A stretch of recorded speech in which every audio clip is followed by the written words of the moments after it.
की बड़ी खबर आ रही है। ट्रक और बाइक के बीच टक्कर हुई है। जी हां, बाइक सवार की मौत की खबर आ रही है। न्यू प्लॉट इलाके में यह हादसा हुआ है। बड़ी खबर इस वक्त आपको जम्मू से दे रहे हैं, जहां पर ट्रक और बाइक के बीच टक्कर हुई है। टक्कर के बाद बाइक सवार की मौत हो गई है। न्यू प्लॉट इलाका है, यहां पर यह हादसा हुआ है। इस हादसे में आपको बताएं कि एक जानी नुकसान हुआ है, बाइक सवार की मौत हो गई है। तो बड़ी खबर जम्मू से, ट्रक और बाइक के बीच टक्कर हुई है, बाइक सवार की मौत हुई है। और हमारे साथ हमारे नुमाइंदे राजन वैद जुड़ रहे हैं इस खबर पर ज्यादा जानकारी के साथ। राजन, बताइएगा कैसे यह हादसा हुआ? हालांकि ट्रक और बाइक के बीच टक्कर बताई जा रही है, बाइक सवार का ताल्लुक कहां से था, कुछ पता चल पाया है? ये भी दुखद हादसा कुछ ही देर पहले हुआ है। बाइक सवार की जो एज है वो 20 साल के लगभग बताई गई है और ये एक मोटरसाइकिल पे आ रहा था और सामने से जो ट्रक है उसके साथ सीधी टक्कर हुई है और जो ट्रक का पहिया है वो उसके सिर से कुचलता हुआ निकल गया। और वहां पे मौके पे जो है वो पुलिस पहुंची और उन्होंने जल्द उसको अस्पताल पहुंचाने की जो है वो कोशिश की, लेकिन वहीं उसने दम तोड़ दिया और काफी दर्दनाक ये हादसा हुआ है। और ये बताया गया है कि हालांकि जो बाइक है उसको कुछ नहीं हुआ है, लेकिन दुखद हादसा इसलिए है क्योंकि उसका जो सिर है वो टायर के नीचे आ गया और वहीं मौके पे ही उसकी मौत हो गई, जो आई विटनेस कहते हैं।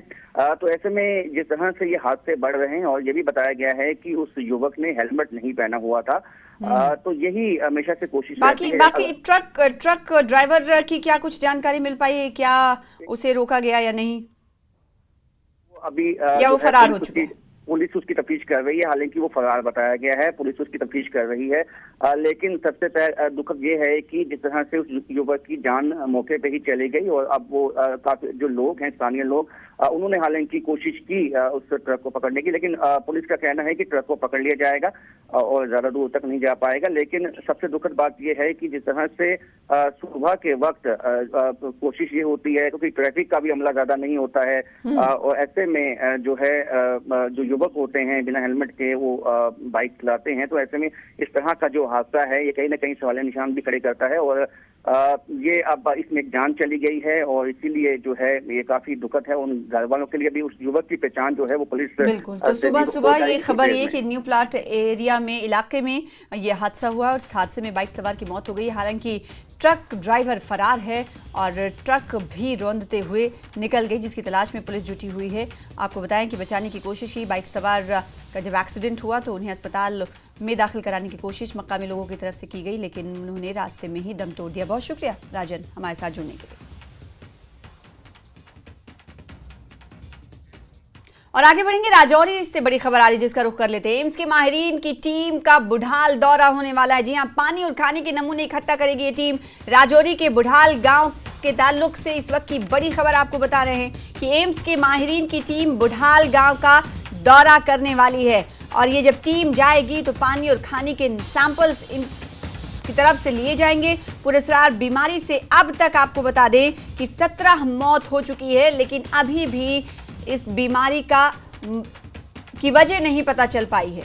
तो बड़ी खबर, आज एम्स के माहिरीन की टीम बुढ़ाल का दौरा करने वाली है। इस बीच पूरे इलाके की अगर बात करें तो बुढ़ाल गांव में एंट्री एंड एग्जिट पॉइंट्स बनाए गए हैं और साथ ही साथ यहाँ के लोगों को जो इस बीमारी से मुतासिर हुए हैं, जिनकी मौत हुई है, उन तीनों खानदानों को शिफ्ट कर दिया गया है। इसके अलावा कई और लोग हैं जो आसपास के कॉन्टैक्ट्स में इस घर के आए, उन्हें भी क्वारंटाइन किया गया है और कई जोन्स में इस इलाके को बांटा गया है। तो दूसरी तरफ अगर बात मकामी इंतजामिया की करें तो वो तो शुरू से ही डेरा लगाए हुए है, बल्कि आपको बताएं कि इंटर स्टेट मिनिस्ट्रियल टीम भी तश्कील दी गई थी, जो जांच की गई।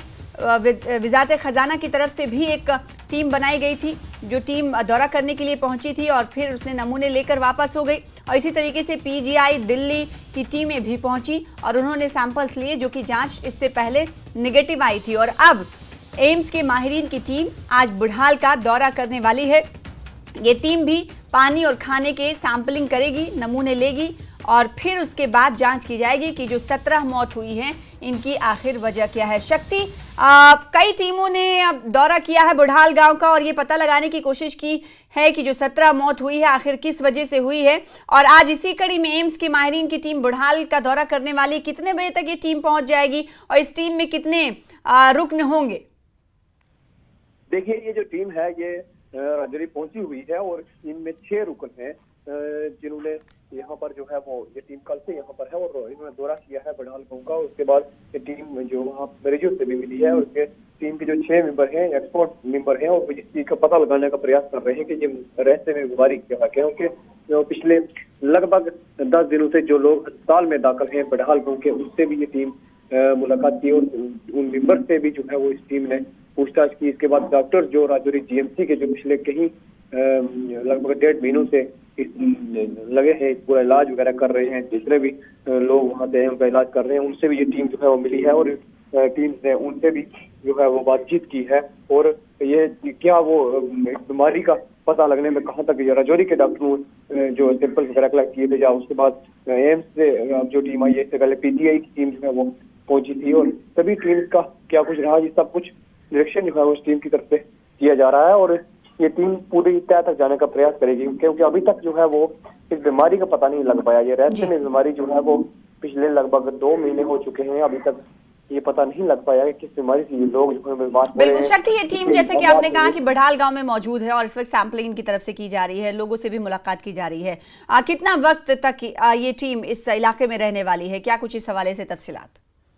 नहीं, फिलहाल तो ये टीम जो है वो इधर ही रहेगी आज और उसके बाद पूरा निरीक्षण किया जाएगा। गांव के लोगों के साथ भी टीम से मुलाकात जो है वो कर रही है लगातार और लोगों से पूछताछ की जा रही है। हालांकि ये जो बुढ़ाल का इलाका है, इसमें जो लोग हैं, बहुत से फैमिलीज जो है वो यहाँ से शिफ्ट कर दी गई है, क्वारंटाइन सेंटर में रखी गई है। वहाँ भी इस टीम का जाने का है कि वहाँ भी उन लोगों से भी मुलाकात की जाए जो क्वारंटाइन पिछले लगभग 20 दिनों से ये लोग क्वारंटाइन किए गए हैं, उनसे भी मुलाकात। के बाद पेशेंट से जो दाखिल हैं उनसे भी, उसके बाद राजौरी के कुछ जो एक्सपर्ट डॉक्टर जो पिछले कुछ दिनों से वहाँ पर लगातार मेहनत कर रहे हैं, उनसे भी टीम का मिलना और कहीं ना कहीं टीम ये प्रयास कर रही है कि तय तक जाया जा सके कि आखिर बीमारी है क्या।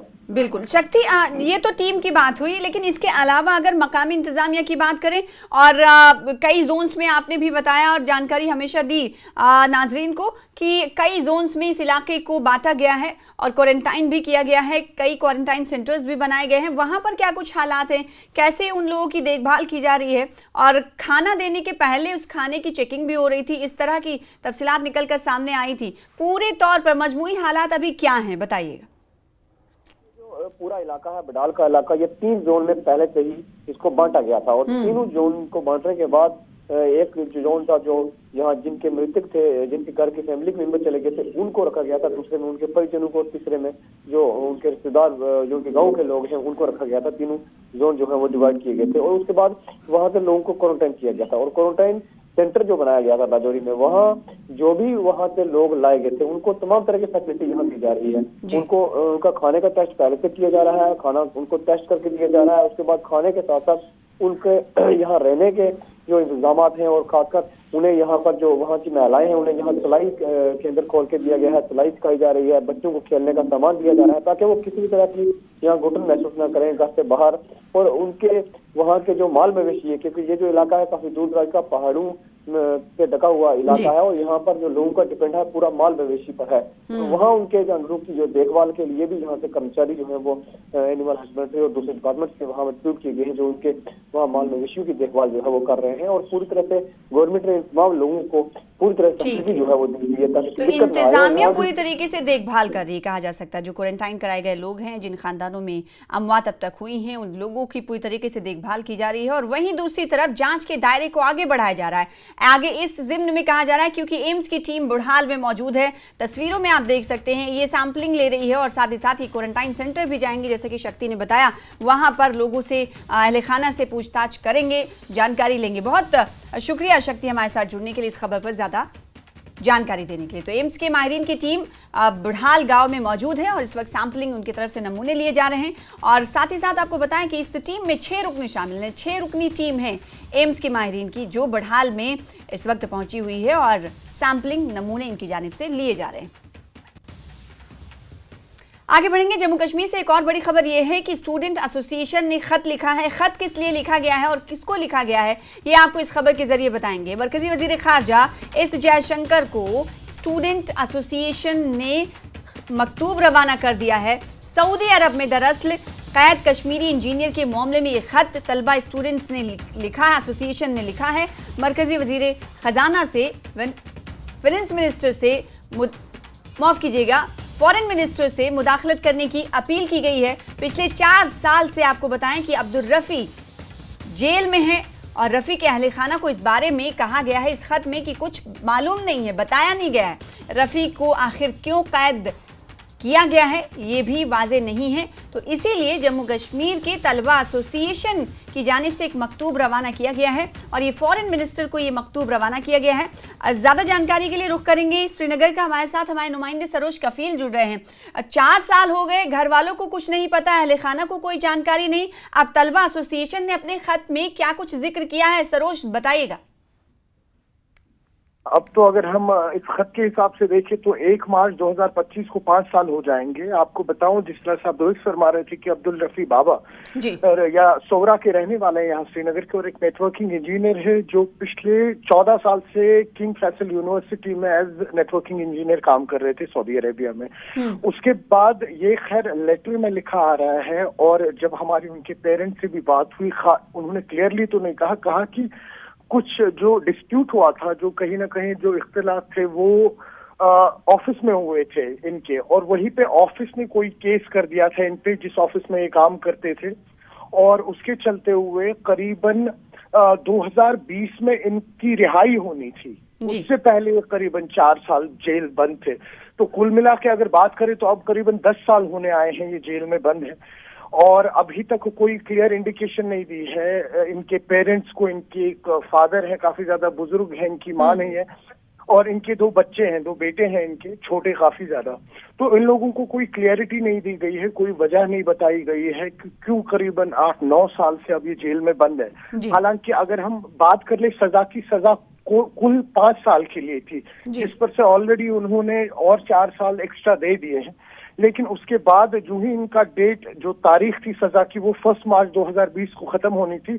अचानक से वो सऊदी अथॉरिटीज ने कहा कि अब जो आपकी सजा है ये तब्दील की गई है लाइफ इम्प्रिजनमेंट में, मतलब जिंदगी भर के लिए आपको जेल में रहना होगा। लेकिन कहीं ना कहीं उस चीज को देखते हुए उसके बाद जो इंजीनियर हैं अब्दुल रफ़ी बाबा, इन्होंने अपनी फैमिली को कांटेक्ट किया। हफ्ते में महज इन्हें 3 मिनट दिए जाते हैं, 1 दिन हफ्ते में, जब ये अपनी फैमिली से बात कर सकते हैं। ठीक है, तो क्या इससे पहले फॉरेन मिनिस्ट्री से किसी तरह के कांटेक्ट करने की कोशिश नहीं की गई? क्योंकि बहुत लंबा अरसा होता है, 10 साल। आपने बताया कि कैद-ओ-बंद की जो जिंदगी थी वो भी गुजार चुके, लेकिन उसके बाद भी इसको बढ़ाया गया। तो क्या जब बढ़ाया गया था उस वक्त इन लोगों ने कुछ कार्रवाई करने की अपील नहीं की थी? फॉरेन मिनिस्ट्री से कांटेक्ट करने की कोशिश नहीं की थी? क्योंकि अब Jammu and Kashmir student association खत लिख रहा है। कह रहे थे कि कहीं ना कहीं बहुत पसमानदा फैमिली से हैं, खानदान से हैं, इनको उस तरीके का एक्सपोजर भी नहीं है कि ऐसे हालातों में जो हमारी मिनिस्ट्री ऑफ होम अफेयर्स है वो मदद कर सकती है या एक्सटर्नल मिनिस्ट्री जो है वो मदद कर सकती है। तो वो रास्ता इन्हें पता नहीं है। तो तब जाके जम्मू कश्मीर स्टूडेंट्स एसोसिएशन जो है उनको इंटरवीन करना पड़ा। जैसे हमने पहले भी देखा है कि कई सारे ऐसे केसेस हुए, जैसे अभी यूक्रेन रशिया का वॉर था, पिछले साल साउथ कश्मीर के कुछ लड़के गए थे, तो उसी हिसाब से फिर इन्होंने जब इंटरवीन किया है तो अब जाके कहीं ना कहीं वो लेटर जो है वो मिनिस्ट्री ऑफ एक्सटर्नल अफेयर्स को गई है। क्या कुछ जवाब आएगा आज शाम तक ही पता लग पाएगा। तब तक हम भी कोशिश करेंगे कि इनकी फैमिली से थोड़ा और जांच पड़ताल करें।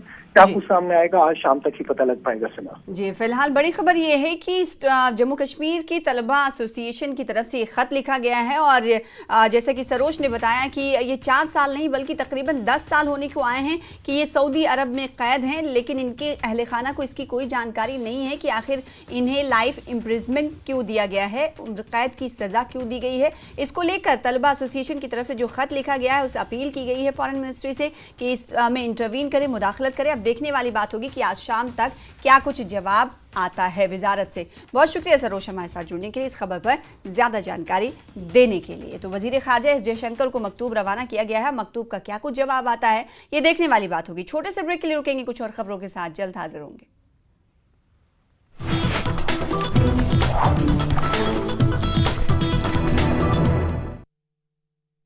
आज लोकसभा में होगी राष्ट्रपति के अभिभाषण पर चर्चा। विपक्ष की तरफ से नेता विपक्ष राहुल गांधी चर्चा में लेंगे हिस्सा। बीजेपी की तरफ से रामवीर विधोड़ी और रविशंकर प्रसाद रखेंगे बात। कल प्रधानमंत्री मोदी राष्ट्रपति के भाषण पर बहस का देंगे जवाब।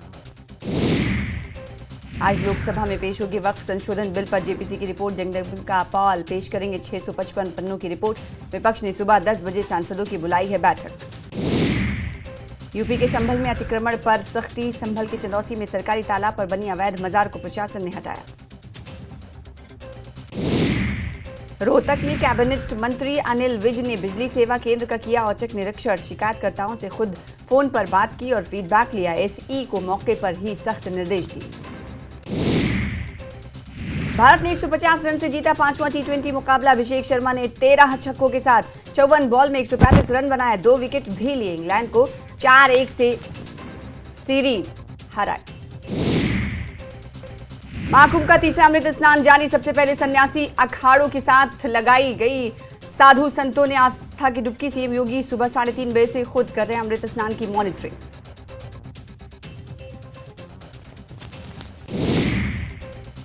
दिल्ली चुनाव के लिए प्रचार का आखिरी दिन। अकेले बीजेपी के 22 रोड शोज। अमित शाह 3 रैलियों को करेंगे संबोधित। जेपी नड्डा, प्रियंका गांधी और अरविंद केजरीवाल का प्रचार भी।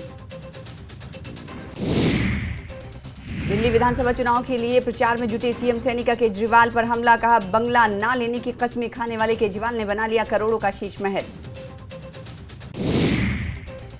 अरविंद केजरीवाल पर कांग्रेस के हमले जारी। प्रियंका गांधी ने कहा केजरीवाल ने जनता के पैसे से करोड़ों का बनाया शीश महल। मल्लिकार्जुन खड़गे बोले छोटी सी गाड़ी से आए, अब लग्जरी गाड़ियों का काफिला। दिल्ली में चुनाव में बाबर की हुई एंट्री। असम के सीएम हेमंता बिस्वा शर्मा ने न्यूज 18 से कहा बाबरपुर विधानसभा का नाम बदलेंगे। आज लोकसभा में होगी राष्ट्रपति के अभिभाषण पर चर्चा। विपक्ष की तरफ से नेता विपक्ष राहुल गांधी चर्चा में लेंगे हिस्सा। बीजेपी की तरफ से रामवीर विधोड़ी और रविशंकर प्रसाद रखेंगे बात। कल प्रधानमंत्री मोदी राष्ट्रपति के भाषण पर बहस का देंगे जवाब। आज लोकसभा में पेश होगी वक्फ संशोधन बिल पर जेपीसी की रिपोर्ट। जगदम्बिका पाल पेश करेंगे 655 पन्नों की रिपोर्ट। विपक्ष ने सुबह 10 बजे सांसदों की बुलाई है बैठक।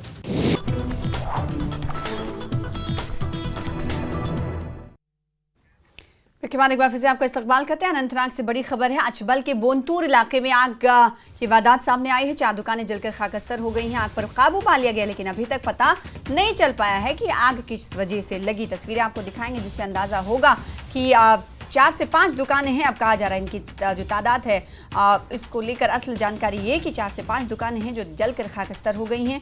और देर रात का ये वाकया बताया जा रहा है जब फायर ब्रिगेड के अमले की तरफ से आग को बुझाने की मशक्कत की गई, कोशिश की गई और आग को बुझा लिया गया। तब तक दुकान में जो रखा हुआ सारा सामान था वो जलकर खाकस्तर हो गया, लेकिन आग लगने की वजूहात का पता अभी तक नहीं चल पाया है। और साथ ही तखमीना ये अब तक शुरुआती तौर पर लगाया गया है कि लाखों रुपए का नुकसान हुआ है इन दुकानों में आग लगने की वजह से।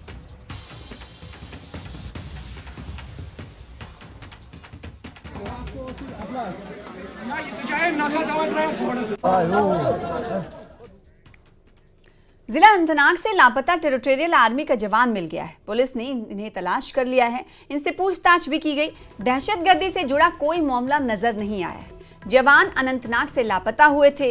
1 महीने की छुट्टी के बाद जवान को 1 फरवरी को ड्यूटी वापस ज्वाइन करना था, लेकिन कैंप में इन्होंने रिपोर्टिंग नहीं की, जिसके बाद फैमिली को तशवीश हुई और अहले खाना ने पुलिस में शिकायत दर्ज कराई।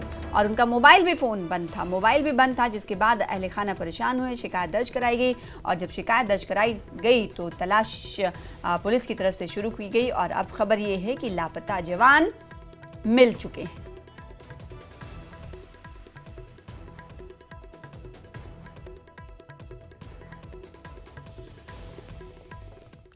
उधमपुर जिले के लिट्टी इलाके के कुंदल मोड़ में जेर तामीर कच्चे मकान की दीवार गिरने से 11 साला बच्चे की मौत हो गई है। इस वाकये में दूसरा बच्चा भी शदीद तौर पर जख्मी हुआ है। शदीद जख्मी लड़की को करीब पीएचसी मुंतकिल किया गया, जहां डॉक्टरों ने उसकी संगीन हालत को देखते हुए government medical college Udhampur refer कर दिया है। डिप्टी कमिश्नर उधमपुर सलूनी राय ने बताया है कि जिला उधमपुर के लिट्टी इलाके में एक अफसोसनाक वाकया पेश आया, जिसमें एक 11 साला बच्चे की बदकिस्मती से मौत हो गई और एक लड़की जख्मी हुई है और इसे इलाज के लिए एसोसिएटेड अस्पताल गवर्नमेंट मेडिकल कॉलेज उधमपुर मुंतकिल किया गया। ये वही दीवार है जो गिरी, जिसके नीचे बच्चे की दबकर मौत हुई है। एक लड़की की हालत नाजुक बनी हुई है। इन्होंने कहा कि टीम को मजीद तफ्तीश के लिए मौके पर रवाना कर दिया गया है।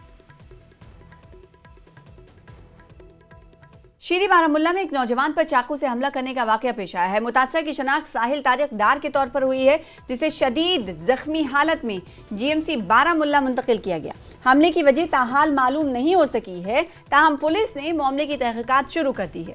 डॉक्टरों के मुताबिक जख्मी की हालत तशवीशनाक बनी हुई है। हमला क्यों किया, किसने किया, इसको लेकर अभी तक जानकारी नहीं मिल पाई है। हालांकि पुलिस तफ्तीश में जुटी हुई है और जख्मी को अस्पताल में भर्ती करा दिया गया है।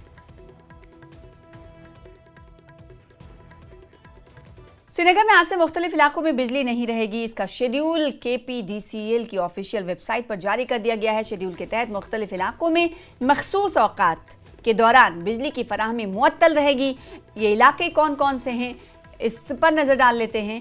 हबक, हजरत बल, सुरा, खानियार, जकूरा, फतेह कदल, बुरजहामा, मुगल मस्जिद, बागवानपुरा और BMA के उमर हीर के इलाके बिजली से मुतासिर रहने वाले हैं। यानी इन इलाकों में फेज वाइज बिजली नहीं रहेगी। मखसूस औकात में Kashmir power distribution corporation limited के मुताबिक बिजली के बुनियादी ढांचे की मरम्मत की जानी है और इसे अपग्रेड किया जाना है, जिसके पेश नज़र ये कदम उठाया गया है। तो 4 और 8 फरवरी को बिजली बंद रहेगी। कौन कौन से इलाके में बंद रहेगी और कितने कितने वक्त ये बिजली की खदमात मुतासिर रहने वाली है, इसकी भी जानकारी KPDCL की ऑफिशियल वेबसाइट पर जारी की गई है। सूरा में 1 और 4 पर बिजली बंद रहने वाली है। 3 और 5 फरवरी को बिजली यहाँ पर बंद रहेगी। तो श्रीनगर के ये इलाके हैं, 13 मकामात हैं जहाँ पर मखसूस औकात में बिजली नहीं रहने वाली है। लिहाजा इस हवाले से KPDCL ने कल ही ऑफिशियल वेबसाइट पर शेड्यूल जारी कर दिया था, ताकि लोगों में किसी तरह की पैनिक ना हो कि आखिर उनके इलाके में बिजली क्यों नहीं आ रही है। सवाल ये उठता है कि आखिर ये फैसला क्यों लिया गया। इसको लेकर जानकारी ये दी गई है कि अपग्रेड किया जा रहा है बिजली के सिस्टम को। मरम्मती काम के पेश नज़र ये फैसला किया गया है। जकूरा में फीडर नंबर 4 से 5 में बिजली गुल रहने की बात कही गई है। 3 फरवरी को यहाँ बिजली बंद रहेगी, बिजली गुल रहने वाली है, यानी यहाँ करंट नहीं रहेगा। सुबह 10:30 बजे से शाम 4 बजे तक बिजली इन इलाकों में बंद रहेगी। तो अलग अलग जो इलाके हैं, सुरा, बुरजहामा और इसके अलावा मुगल मस्जिद, बागवानपुरा, BMA के उमर हीर के ये तमाम इलाके जो हैं वो बिजली से मुतासिर रहने वाले हैं। आज से कई दिनों तक बिजली नहीं रहेगी और हर इलाके के मखसूस औकात हैं और मखसूस दिन को लेकर शेड्यूल जारी किया गया है कि इन इलाकों में बिजली नहीं रहेगी। आपको ज़्यादा जानकारी हासिल करनी है तो KPDCL की ऑफिशियल वेबसाइट पर जाएं और आप देखें कि आपके इलाके में कितने दिनों तक बिजली और कब से कब तक, यानी एक दिन में कब से कब तक बिजली नहीं रहने वाली है, मुतासिर रहने वाली है। इसकी पूरी तफसीलात हासिल कर सकते हैं।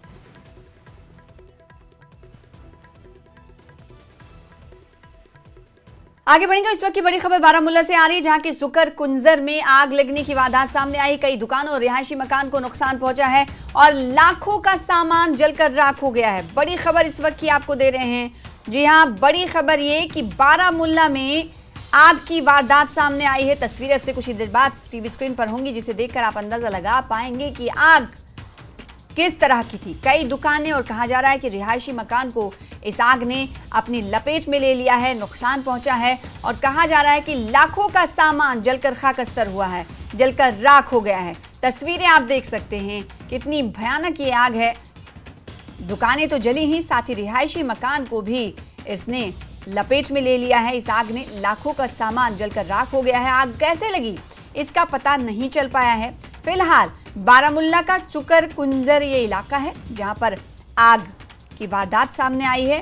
कई दुकानें और रिहायशी मकान को इस आग ने अपनी लपेट में लिया है और अब तक की अगर बात करें नुकसान की तो लाखों का सामान जलकर राख हुआ है, ये बताया जा रहा है।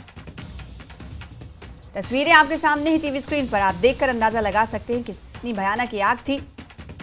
और बारामुल्ला के ये सुकर कुंजर की वारदात है। मुनीर हमारे साथ, हमारे नुमाइंदे जुड़ रहे हैं इस खबर पर ज्यादा जानकारी के साथ। मुनीर, ये बताइएगा कब और कैसे आग लगी और क्या आग पर पूरी तरीके से काबू पा लिया गया है? देखिए सना, ये सुबह सवेरे 5 बजे जो भी लोग नमाज पढ़ने जा रहे थे मस्जिद में, तो उसी दौरान ये अचानक आग नमूदार हुई है। और इसमें अभी एक मकान है, एक गाड़ी है, मुकम्मल तौर पर गाड़ी भी रात के देर में तब्दील हो गई है। और साथ ही जो कई दुकानें हैं उनमें भी शदीद तौर पर नुकसान पहुंचा है। और साथ में एक शेड है, उसको भी नुकसान पहुंचा है। और अभी आग लगने का पता नहीं लग पाया है, मगर आग पे काबू पा लिया गया है, क्योंकि आग के शोले इतने भटक रहे थे, क्योंकि आसपास जो रिहायशी मकानात थे उनमें भी असरात मुरतब हुए थे। तो फौरन फायर एंड इमरजेंसी सर्विस और मुकामी लोगों की अनथक कोशिशों से उस पर काबू पा लिया गया है, मगर लाखों रुपये मालियत का नुकसान हुआ है। और क्योंकि अगर हम शदीद सर्दी की बात करते हैं कश्मीर के अंदर, और आए रोज हम ऐसे वारदात सुनते हैं जो आग की वारदात रोनमा होते हैं, और उसमें कहीं ना कहीं जो इलेक्ट्रिक इक्विपमेंट्स का इस्तेमाल किया जाता है या शॉर्ट सर्किट की वजह से ये चीजें रोनमा होती हैं। तो उसमें हर जानिब हर रोज यही लोगों को आगाही दी जा रही है कि वो एहतियात बरतें और शाम के अवकात जब भी वो सोएंगे और उससे पहले वो इलेक्ट्रिक जो आलात है उसका इस्तेमाल ना करें और उसको बंद करें। और क्योंकि रात के दौरान ही ज्यादातर ये वारदात जो है पेश आते हैं। तो तकरीबन सुबह सवेरे की ये वारदात है जब आग की खबर सामने आई। 5 बजे मुनीर हुसैन हुर्रा बता रहे हैं कि 5 बजे ये आग लगी और देखते ही देखते इस आग ने अब स्टैंड किया और कई कहा जा रहा है कि दुकानें इसमें आई हैं। रिहायशी मकान में तो आग लगी है, गाड़ी भी जलकर राख हो गई है, राख के ढेर में तब्दील हो गई। मुनीर, बहुत शुक्रिया हमारे साथ जुड़ने के लिए, इस खबर पर ज्यादा जानकारी देने के लिए। फिलहाल इसी के साथ इस